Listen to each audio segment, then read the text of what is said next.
কোনো রাজনৈতিক দলকে সরিয়ে দেওয়ার ইচ্ছা নাই, আনন্দবাজার পত্রিকাতে জামায়াতের আমির বললেন।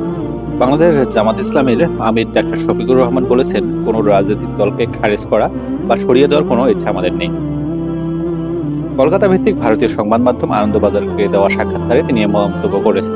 আওয়ামী লীগ ও বিএনপি উভয় দলকে বাইরে রেখে নতুন রাজনৈতিক শক্তি তৈরির পরিকল্পনা নিয়ে এক প্রশ্নের জবাবে তিনি বলেন,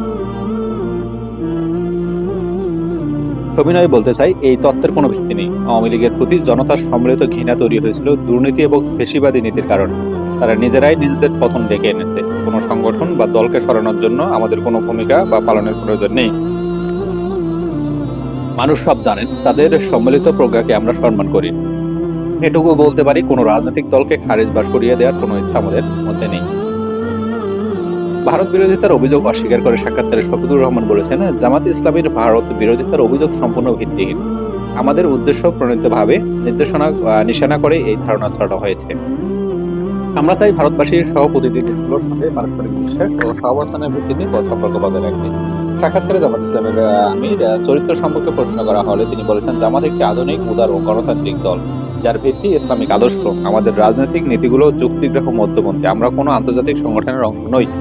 বাংলাদেশের সংখ্যালঘু সম্প্রদায়ের বিরুদ্ধে সহিংসতার অভিযোগ সম্পর্কে তিনি বলেন, জামায়াত সংখ্যালঘু বা সংখ্যাগুরু ভিত্তিক বিভাজনে বিশ্বাস করে না।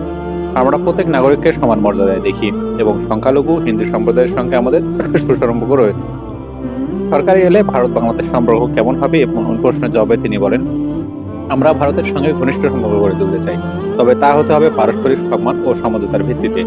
বাস্তবায়িত কার্যকর সম্পর্ক উভয় দেশের জন্য লাভজনক। সুপ্রিয় বন্ধুরা, আজকে আমরা যে বিষয়টি দেখলাম সেটি হচ্ছে, জামাত ইসলামের আমিরকে যখন প্রশ্ন করা হয়েছিল যে রাজনৈতিক দলকে সরিয়ে, তার যে প্রবণতা, তার যে ইচ্ছা, এখানে রাজনৈতিক দল সরিয়ে দেওয়ার কোনো প্রশ্ন আসে। তিনি বলছেন, যারা ভুল করছে সেগুলো তাদেরকে শাস্তি করতেই হবে। এখন নতুন করে আমরা চাই যে সকল দেশের মানুষ একসাথে বসবাস করে এই দেশটাকে সুন্দর করুক, এই কামনায়। আজকে বন্ধু ভালো থাকবেন, ভিডিওগুলো শেয়ার করে দিবেন। নতুন নতুন ভিডিও পেতে অবশ্যই চ্যানেলটি সাবস্ক্রাইব করে রাখবেন। ধন্যবাদ। আসসালামু আলাইকুম।